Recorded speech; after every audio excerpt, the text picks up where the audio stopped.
오늘 설교 본문은 히브리서 11장 7절에서 10절입니다. 하나님의 말씀 봉독하겠습니다. 믿음으로 노아는 아직 보이지 않는 일에 경고하심을 받아 경외함으로 방주를 준비하여 그 집을 구원하였으니 이로 말미암아 세상을 정죄하고 믿음을 따르는 의의 상속자가 되었느니라. 믿음으로 아브라함은 부르심을 받았을 때에 순종하여 장래의 유업으로 받을 땅에 나아갈새 갈 바를 알지 못하고 나아갔으며 믿음으로 그가 이방의 땅에 있는 것 같이 약속의 땅에 거류하여 동일한 약속을 유업으로 함께 받은 이삭 및 야곱과 더불어 장막에 거하였으니 이는 그가 하나님이 계획하시고 지으실 터가 있는 성을 바랐음이라. 아멘. 오늘 설교 제목이 믿음, 다른 차원의 삶의 방식입니다. 믿음이 제목이 말하는 바와 같이 오늘은 믿음에 대해서 살펴보려고 합니다. 믿음은 교회에서 자주 어찌 보면은 가장 많이 듣는 단어다라고 할 정도로 교회에서 자주 사용됩니다. 또 자주 사용되는 단어는 또 많은 오해를 받기도 하지요. 그래서 믿음을 이렇게 오해하기도 합니다. 지금 우리가 3층 이곳에서 예배를 드리고 있는데 이 건물이 무너지지 않는다라는 믿음이 있기 때문에 여기에서 예배를 드린다는 것입니다. 그런데 이것은 성경이 말하는 믿음이 아닙니다. 우리가 지금 왜 이 3층에서 예배를 드립니까? 또 한강다리를 오늘 오전에 건너서 이 교회당까지 오신 성도님들이 있는데 한강다리가 무너지지 않을 것이라는 이러한 확신이 있기 때문입니다. 이러한 확신은 성경이 말하는 믿음이 아니라 우리의 인생 경험을 통해서 철근 콘크리트나 철골로 지어진 건물이나 한강다리는 웬만해서는 무너지지 않는다라는 이러한 경험에서 나오는 확신이 있기 때문입니다. 또 믿음을 어떻게 오해하냐면은 자신이 원하는 바, 내가 누구와 결혼한다라든지 내가 어떤 직업을 갖는다든지 혹은 내가 원하는 어떤 좋은 집을 산다라든지 그럴 때 이러한 믿음이 이루어진다라고 생각하는 것입니다. 이러한 측면이 있기는 하지만 우리가 무엇을 바랄 때 이 바라는 것이 자신의 욕망에서 나오는 것은 아닌지, 상대적으로 다른 사람과 비교하여 자신의 존재감을 높이며 이렇게 보란 듯이 자신을 높이려는 이러한 욕망 속에서 나온 것은 아닌지 이것을 잘 살펴야 성경이 말하는 믿음과 혼동되지 않습니다. 오늘 본문 5절 한번 보십시오. 믿음으로 에녹은 죽음을 보지 않고 옮겨졌습니다.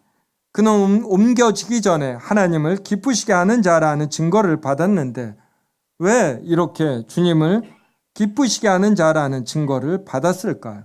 그것은 오늘 설교 제목이 말하는 것처럼 그는 다른 차원의 삶을 살았기 때문입니다. 그는 하나님께서 반드시 존재하시어 이 세상 만물과 사람들을 창조하셨다. 이런 분명한 믿음이 있었습니다. 자신이 인생을 살아보니까 무엇이 이 땅에 존재할 때 그냥 우연히 되는 것이 아니라 전능하신 분이 무에서 만들어 주셔야만 존재하고 작동된다라는 이러한 분별력이 있는 것입니다. 그래서 믿음은 어떤 직접적이고 즉각적인 통찰에 의한 분명한 분별력, 확실한 지식에 속합니다. 이러한 확실한 지식을 갖고 에녹은 하나님께서 주신 말씀대로 시간과 공간에서 활동한 것이에요. 이러한 측면에서 하나님을 그가 기쁘시게 한 것입니다. 그에게도 물론 부족함이 있죠. 그런데 하나님께서 은혜로 그 부족함을 보지 아니하시고 그의 선한 면을 보시며 그를 죽음을 보지 않은 상태에서 옮기우셨습니다. 노아를 생각해 봅시다. 홍수가 나기 전에 노아가 방주에 들어가던 날까지 주변 사람들은 먹고 마시고 장가 들고 시집 가고 장사를 하는데 바빴습니다. 이렇게 사는 것이 그들은 바른 인생살이인 줄 알았습니다. 사람들이 살아가는 대중적인 방식을 별 의심 없이 사람은 이렇게 살아가는 것이다, 이렇게 여기며 사는 것입니다. 그들은 홍수가 나서 자신들을 다 멸하기까지 자신들의 인생살이에 무슨 문제가 있는지 이것을 깨닫지 못했습니다. 베드로전서 3장 20절은 이렇게 말합니다. 그들은 전에 노아의 날 방주를 준비할 동안 하나님이 오래 참고 기다리실 때에 복종하지 아니하던 자들이라. 방주에서 물로 말미암아 구원을 얻은 자가 몇 명뿐이니 겨우 8명이라. 노아가 방주를 준비했어요. 이것은 어떻게 보면 하나님께서 노아를 통해 이 주변 사람들에게 기회를 준 것이죠. 너희들의 삶이 틀렸다. 그래서 심판이 있다. 그러니 깨닫고 회개하고 돌아오라. 이러한 경고고 마지막 기회입니다. 그런데 이들은 깨닫지 못했어요. 자신들의 삶의 방식이 옳다라고 여기며 그대로 살았고 오히려 노아를 손가락질했습니다. 비가 오지 않는데 자신이 가진 모든 재산, 시간, 그리고 정열이 있어야지 되죠. 어떠한 일을 하려면 강한 의욕, 이것을 온 식구 8명이 같이 합니다. 온 재산을 몇 달에 걸쳐서 배를 만드는 동안 비는 오지 않는 것입니다. 제 생각에 노아가 배를 집에서 가까운 넓은 공터에서 만들었을 것 같아요. 우리가 큰 배는 바닷가 옆에서 만듭니다. 만든 후에 배에 띄워야 하니까. 그런데 노아는 물가도 아닌 곳에서 만들죠. 이동거리가 짧아야 되니까. 지금도 배를 만드는데 얼마나 많은 비용이 듭니까? 8명이 만들려면, 그렇게 큰 배를 만들려면 얼마나 많은 돈이 들겠습니까? 여기에 모든 것을 쏟아붓는 노아 가족은 조롱과 놀림의 대상이었습니다. 그러면 노아는 왜 이런 일을 할 수 있었을까요? 그것은 노아가 동시대의 사람들의 삶의 방식을 보면서 너무나 안타까웠던 것이죠. 이것이 아닌데. 우리는 뉴스에 나오는 어떤 내용들을 볼 때 사람들이 이렇게 살면 안 되는데, 정치인들이 이렇게 하면 안 되는데, 이러한 생각을 들 때 있지 않습니까? 어떤 무법한 행위를 보면 너무나 속이 아프죠. 노아가 그런 것입니다. 그럴 때 하나님이 노아에게 오셔서 비를 통해 심판하신다고, 다 쓸어버린다고 말씀하셨습니다. 그때 노아는 하나님의 이 말씀을 깨닫는 것입니다.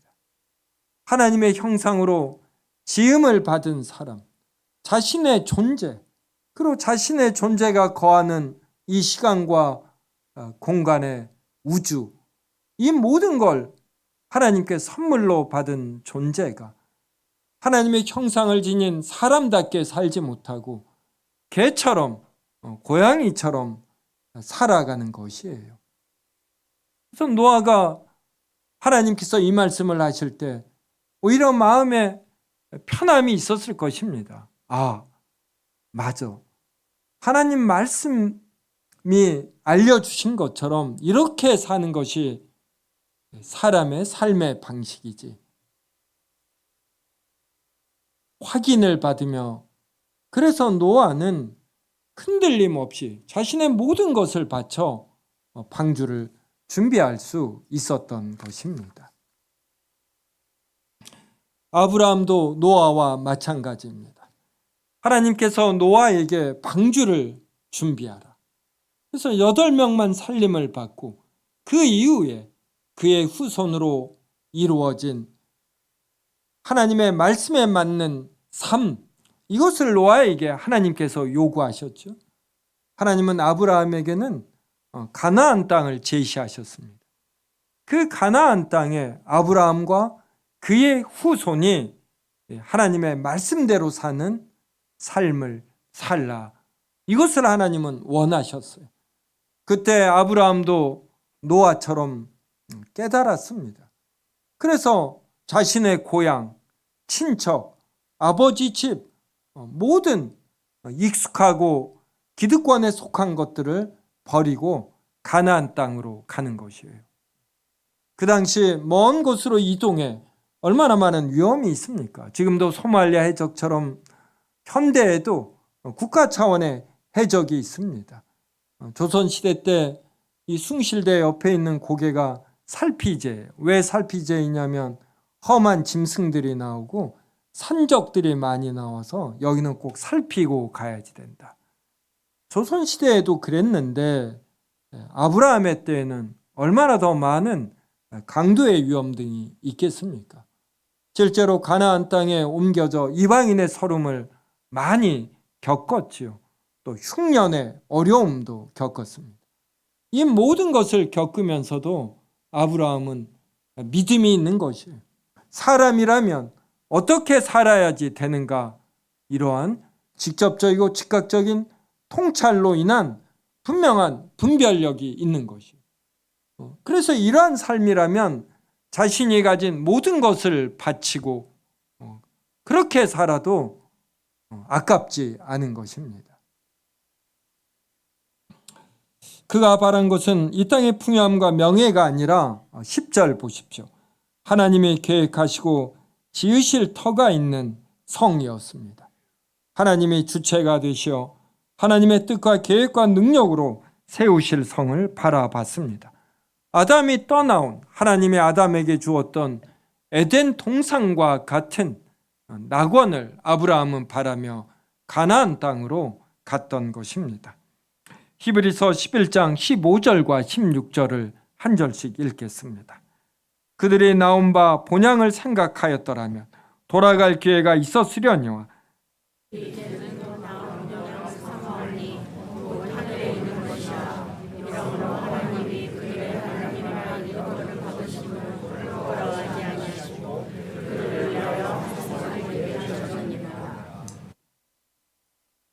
그들이 나온, 아브라함이 나온 갈대아 우르와 같은 고향이 있겠죠. 그런데 이것을 아브라함은 인간적 관점에서는 그리워하겠죠. 그런데 이것을 사모하지 않았습니다. 어떤 오랜 산 곳에 대한 추억 정도는 있었지만 그가 진정으로 바랐던, 그의 지정의로 바랐던 참된 것, 이것은 가나안에서의 삶이었던 것이에요.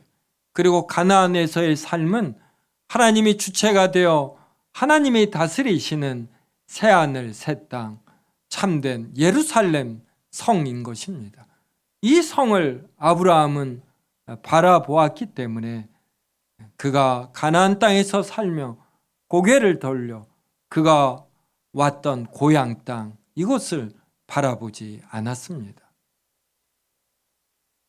히브리서 11장 24절부터 26절도 한 절씩 읽겠습니다. 믿음으로 모세는 장성하여 바로의 공주의 아들이라 칭함받기를 거절하고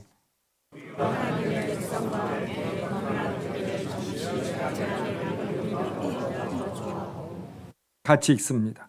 그리스도를 위하여 받는 수모를 애굽의 모든 보화보다 더 큰 재물로 여겼으니 이는 상 주심을 바라봄이라. 바로의 공주의 아들이 갖는 권세가 얼마나 클까요? 요 사이로 말하면 재벌의 아들이 되는 그 이상이죠. 돈 플러스 권력을 갖는 것입니다. 그런데 모세는 이게 별로 귀하게 여겨지지 않는 것이에요. 도리어 하나님의 백성과 함께 고난받기를 더 좋아했습니다. 바로의 공주의 아들로서 사는 삶, 이것이 잠시 죄악의 낙을 누리는 것에 지나지 않다, 이렇게 여겼어요.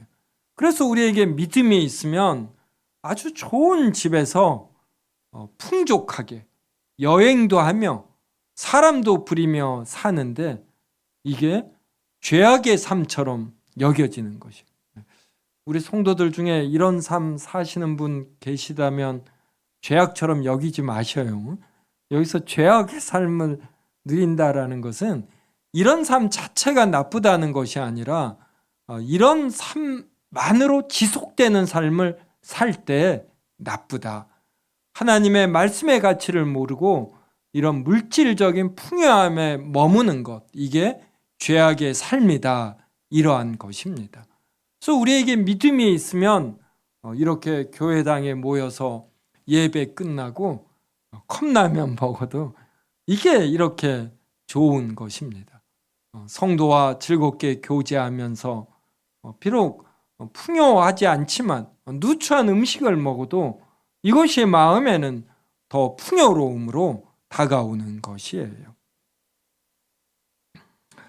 모세는 삶의 참된 기쁨과 즐거움이 무엇인지 믿음으로 알았습니다. 애굽에서 왕족이 된다라는 것, 재벌의 가문의 일족이 된다라는 것, 이것은 겉으로는 화려하고 좋은 것 같지만 그 안에는 참된 진선미가 없는 것이에요. 참된 행복이라고 할 것, 기쁨이라고 할 것, 그리고 어떤 아름다움과 질서와 조화가 없는 것입니다. 여러분, 정치인들 이렇게 TV에 나와서 뭐 발표할 때 줄 서는 거 보십시오. 다 이 순번이 있지요. 네. 권력 앞에서 어떤 위아래가 없습니다. 재벌들도 어떤 지분 싸움이 되면 부모와 자식이 싸우고, 이런 게 참 보기가 안 좋잖아요. 그래서 믿음이 있으면 자신이 있는 곳이 편한 곳인지 아닌지 이걸 이렇게 그냥 직감적으로 아는 것이에요. 그래서 물리적인 환경에 상관없이 하나님께서 말씀하시는 이러한 진선미가 있으면 물리적 환경이 나빠도 그곳이 너무나 좋은 것입니다. 모세야말로 그리스도 예수를 아는 지식이 가장 고상하고 다른 모든 것은 배선물임을 깊이 깨달은 자입니다. 그래서 그리스도가 그에게 최고였어요. 그래서 하나님의 백성과 함께 고난받는 것을 즐겼고, 이렇게 살다가 미디안 땅에서 양을 40년간 치지 않았습니까? 일반적 관점에서 보면 모세가 배운 것들을 이렇게 발휘하지 못하니까 실패한 삶입니다. 하지만 그는 미디안 땅에서 양을 치면서도 하나님을 만난 것이에요. 결코 그 40년이 그에게 지루하거나 실패처럼 여겨지지 않았습니다. 하나님과 동행했고, 그래서 하나님은 그를 미디안 땅에서 40년이 지난 후 이스라엘의 지도자로 부른 것입니다. 히브리서 11장 35절에서 38절 한 절씩 읽겠습니다. 여자들은 자기의 죽은 자들을 부활로 받아들이기도 하며 또 어떤 이들은 더 좋은 부활을 얻고자 하여 심한 고문을 받되 구차히 풀려나기를 원하지 아니하였으며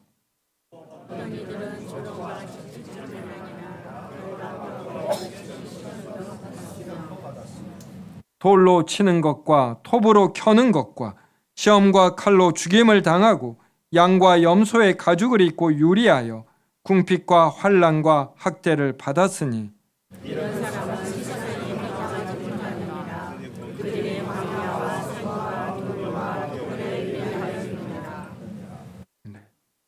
우리가 어떤 일을 오래 하다 보면 눈이 떠집니다. 그래서 갑자기 실력이 향상이 됩니다.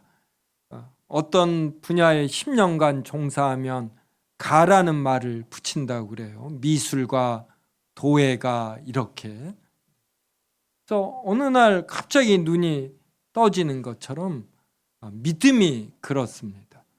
불신자가 어느 날 믿음이 생기면 직접적이고 즉각적인 통찰력이 생기며 예전과 다른 분별력을 가져요. 그래서 예전에는 자신의 삶의 방식이 옳고 지혜롭다고 여겼는데 자신의 죄악성을 발견하고 자신의 무지를 깨닫습니다. 이러한 믿음이 점점 더 강해지면은 우리가 방금 읽은 내용처럼 됩니다. 그래서 35절 보면 어떤 여자들은 죽은 자들을 부활로 받아들이기도 했습니다. 자식이 죽었는데 부활하는 것이에요. 엘리야와 엘리사를 통하여 부활이 있었죠. 또 35절 후반절 보면 더 좋은 부활을 얻고자 하여 심한 고문을 받되 구차하게 풀려나기를 원하지 아니했습니다. 심한 고문 받아보셨는지요? 또 핍박도 받아보셨는지요? 우리가 굳이 이러한 것을 자청해서 받을 필요는 없지만 이러한 것들을 받을 때 우리의 영적 근력이 생깁니다. 그리고 무엇이 더 좋은 것인가 분명한 인식력이 생기는 것이에요. 심한 고문을 받을 힘이 생깁니다. 우리가 지금은 어떻게 심한 고문을 받으려 하지만 우리가 믿음이 있으면 심한 고문을 이겨낼 수 있는 이러한 힘이 생겨요. 그래서 더 좋은 부활을 얻기 위해서 신앙을 부인하지 않습니다. 36절 보면 어떤 이들은 조롱, 채찍질, 결박, 옥에 갇히는 시련도 받습니다. 37절은 돌로 치는 것, 톱으로 켜는 것. 이게 톱으로 켜는 거예요. 돌에 맞는 것입니다. 시험과 칼로 죽임을 당하고 양과 염소의 가죽을 입고 옷이 없어서 그리고 유리하여 궁핍, 환난, 학대를 받습니다. 이런 사람은 세상이 감당하지 못합니다. 그런데 지금은 이 믿음으로 우리가 얼마나 더 좋은 직업을 얻고 더 좋은 집을 얻고 더 좋은 더 안락한 환경을 얻는가 이렇게 생각하는 것이에요. 그런데 우리는 믿음으로 세상 사람과 다른 차원의 삶을 사는 것입니다. 무엇이 진정 행복이고 기쁨인가를 아는 것이고 무엇이 진정한 아름다움인가 이것을 알고 이것을 추구하는 것이에요. 그래서 하나님이 말씀하시는 진리와 아름다움 그리고 선함이 있는 곳이라면 비록 그곳이 물리적 환경으로 나쁠지라도 아주 넉넉히 견딜 수 있고 오히려 추구하고 누리는 것입니다. 이런 믿음을 가진 사람의 삶을 이 사람이 세상이 감당하지 못합니다. 38절 보면 그들이 광야와 산과 동굴과 토굴에 유리하였다 그래요. 이런 곳에 살면서도 그 삶이 괜찮고 행복하고 편안하다 여기는 것입니다. 그러니까 바울이 말한 것처럼 상황이 이러면 궁핍에 처할 줄도 알고 풍요다 그러면 풍요에도 처하는 것이죠. 그래서 기독교는 절대로 금욕주의가 아닙니다. 하나님이 허락하신 상황이 풍요다 그러면 궁색 떨지 아니하고 풍요함을 누리는 것이죠. 온 우주가 하나님의 것입니다. 하나님이 풍요로움을 주면 이것을 풍요롭게 누리는 것이에요. 근데 궁핍함을 주었다. 그러면 이 궁핍함에 견디는 이러한 힘을 절약하며 사는데 씩씩함으로 그리고 쾌활함으로 살아내는 것입니다. 믿음은 바라는 것들의 실상이고 보이지 않는 것들의 증거입니다. 하나님이 보이지 않고 하나님이 주시는 새하늘 새 땅이 보이지 않습니다. 부활도 보이지 않습니다. 그런데 믿음이 있으면 부활이 반드시 존재한다라는 것, 새하늘 새 땅이 반드시 존재한다라는 것, 이거에 대한 분명한 증거가 있는 것처럼 여겨지는 것이에요. 그래서 믿음은 보이지 않는 것들의 증거입니다. 절대로 자신의 욕망이 실현될 것이라는 것, 이거에 대한 증거가 아니라 하나님께서 성경을 통해 말씀하신 것들, 이러한 것들이 눈에 보이지 않아도 반드시 실현된다라는 것에 대한 확신이에요.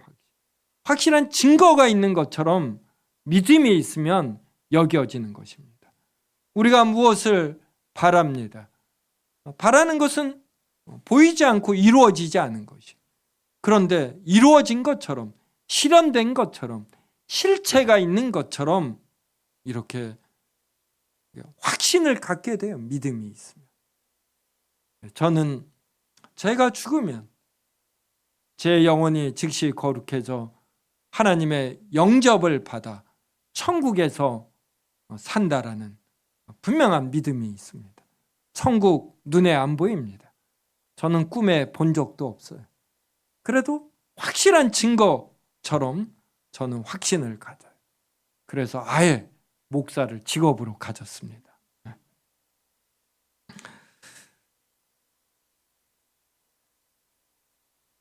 세상 사람들은 믿음이 없기 때문에 이러한 것들을 인식하지 못합니다. 세상 사람들이 추구하는 일반 종교는 자신들의 기도, 바람을 통해 자신들의 욕망이 실현되기를 바라는 것이죠. 그래서 조직폭력배, 나쁜 자들도 무당에게 가서 구슬을 합니다. 여기에 무슨 진선미가 있습니까? 욕망의 실현만이 있는 것이죠. 그런데 이러한 이방 종교의 영향이 교회도 파고들며 히브리서 11장 1절에 얼마나 크게 악용이 되는지 몰라요. 절대로 기독교가 말하는 믿음은 자신의 존재감을 높이는 수단으로 사용이 되어지는 이러한 어떤 긍정적 사고방식이나 그룹 다이내믹스, 이러한 차원이 아닙니다.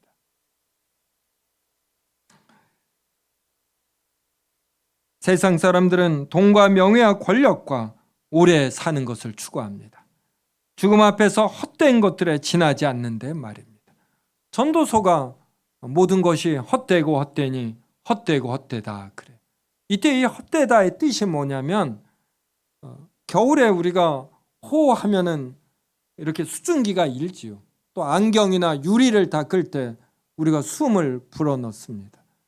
그리고 나서 빨리 닦아야지 돼요. 금방 없어져요. 바로 여기서 헛되다라는 단어의 원래의 뜻이 수증기, 숨, 이러한 뜻이에요. 그러면 히브리서 11장 1절에 있는 믿음은 바라는 것들의 실상이다 할 때 이 실상의 원래의 뜻이 이거는 실체다 이 말이에요. 수증기가 아니라 실체가 있다. 실상, 실체, 이게 이러한 의미인 것이에요.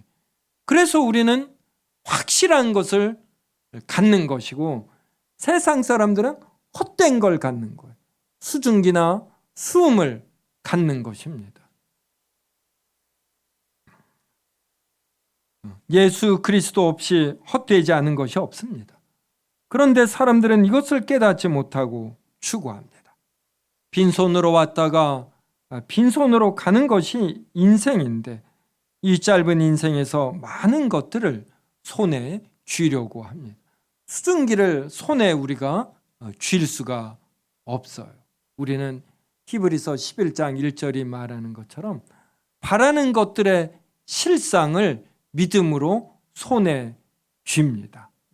그래서 올해 세움교회 대표 말씀이 히브리서 11장 1절이에요.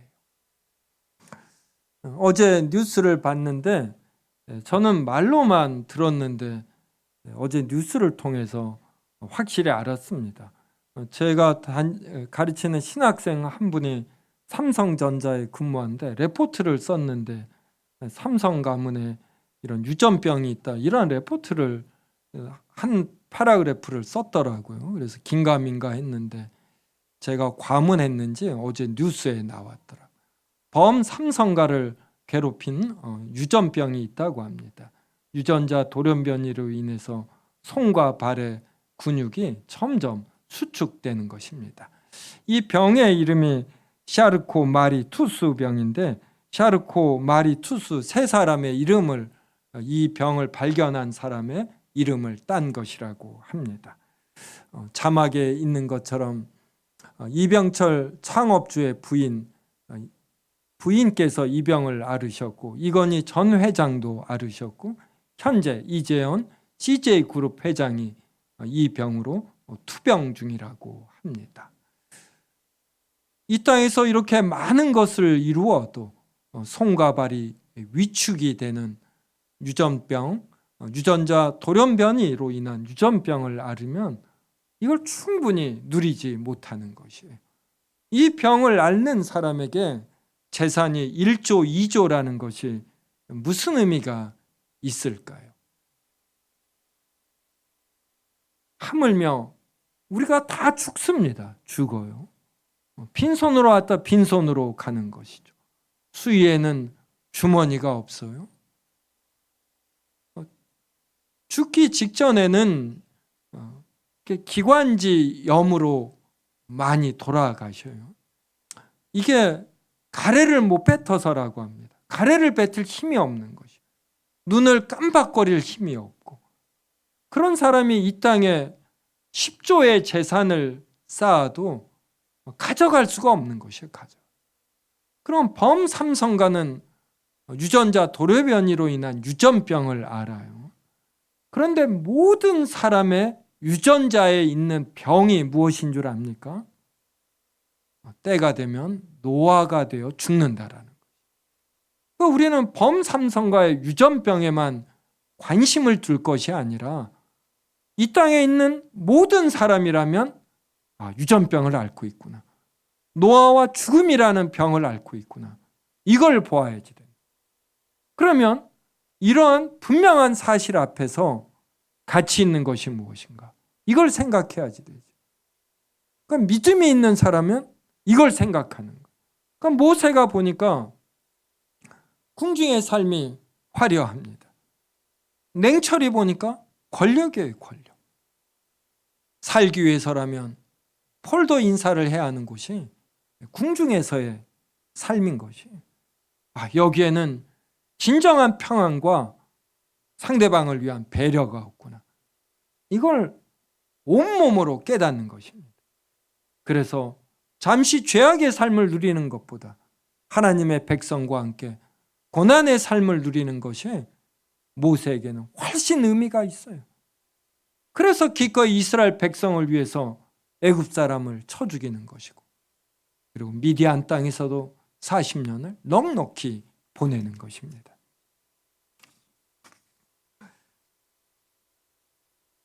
성도 여러분, 아침에 일어나면 활력이 있으신지요?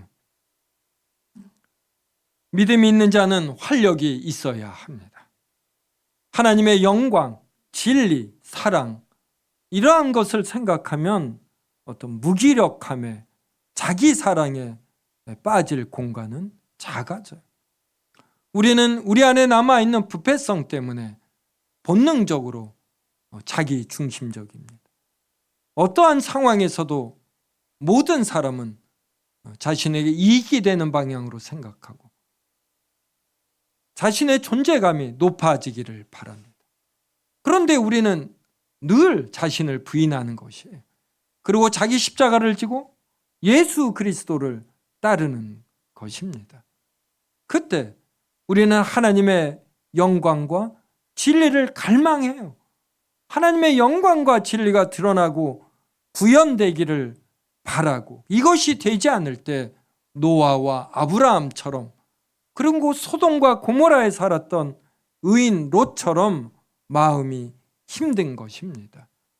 이렇게 우리가 자신의 존재감이 아니라 하나님의 영광과 진리와 사랑을 바라보고 갈망할 때 우리는 우울할 틈이 점점 작아지는 것이에요. 하나님을 사랑하고 이웃을 사랑하려고 할 때 자기 연민은 점점 약해지면서 활력이 생기는 것입니다.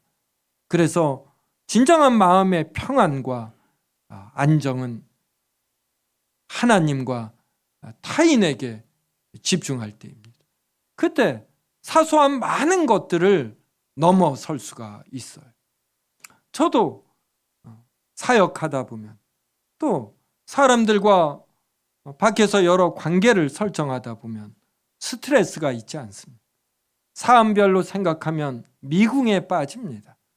그렇게 분명한 옳고 그름도 없는 것이에요. 하지만 하나님의 영광을 생각하고 진리를 생각하면 그 대부분의 것들이 너무나 작은 것들이 그냥 양보해버리고 넘어서 버리고, 그리고 하나님의 영광을 위해서, 하나님의 진리의 구현을 위해서 이렇게 살겠다 하면 대부분이 해결돼 버리는 것입니다. 우리 세움교회에도 세상이 감당하지 못하는 성도들이 나오기를 바랍니다. 이런 분이 목사에게서, 장로에게서, 집사에게서, 권사에게서 나올지, 아니면 일반 성도에게서, 오히려 순수한 청년에게서 나올지 몰라요. 이러한 분이 한두 분 나올 때 성도들이 영적 자극을 받는 것이에요. 목사라면 성도의 이러한 모습을 보고 매우 부끄러워하겠죠. 담임 목사로서 부끄러워하며 나도 그처럼 세상이 감당하지 못하는 행위를 해야지 되겠다, 이렇게 됩니다. 이것이 서로가 서로에게 도전이 되어야지 돼요. 이것이 세움교회의 영적 활력이 됩니다.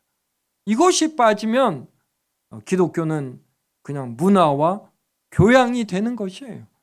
성경의 내용을 적절히 반영하며 신사인척하며 교양을 부리는 이러한 것으로 전락해 버립니다. 그러면 우리가 매우 불쌍한 자가 되는 것이에요. 하나님의 그 무한하고 영원한 영광과 진리를 가지고 그저 고만고만한 삶을 사니 얼마나 불쌍합니까? 그 무한하고 영원하신 하나님을 우리가 크게 누려야 하는 것이에요. 우리 세움교회 성도들 중에 이러한 삶을 사는 세상에 감당하기 힘든 성도들이 나와서 서로가 서로에게 자극이 되고, 그래서 2024년에 분명한 영적 성장과 양적 성장이 있기를 주님의 이름으로 기원합니다.